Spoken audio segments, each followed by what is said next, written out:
Mən də məclisin sonunda rəhmətli Axund Muradxanın bir gənclik şeiri var. Onu səsləndirmək istəyirəm. Nə qədər cavan olsaq da artıq ömrümüzün yarısındayıq, 35 yaşdayıq. Rəhmətli Muradxan deyir ki, nə qədər bərk tutdum, saxlayanmadım. Əlimdə gəncliyin ətəyi qaldı. Uçdu məhəbbətin bal arıları, yerində quruca tətəyi qaldı. Fələyin sistəmi gülə-gülədir, müsibət günlərim indən belədir. Ömrümü, günümü zaman ələdi, ələkdə quruca kəfəyi qaldı. Murad, yana-yana qal indən belə, nəfəsin keçmişlə al indən belə.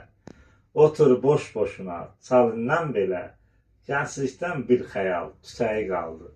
Allah rəhmət eləsin Molla Muradxana. Allah rəhmət eləsin, ruhu şad olsun. Əks-dəfə Qazaq sonrasında lirik şair, sevgiyə, məhəbbətə, gəncliyə aid gözəl, dəyərli şeirləri bəstələyən şairdir. Allah ona cəmi rəhmət eləsin. Allah rəhmət eləsin, ruhu şad olsun.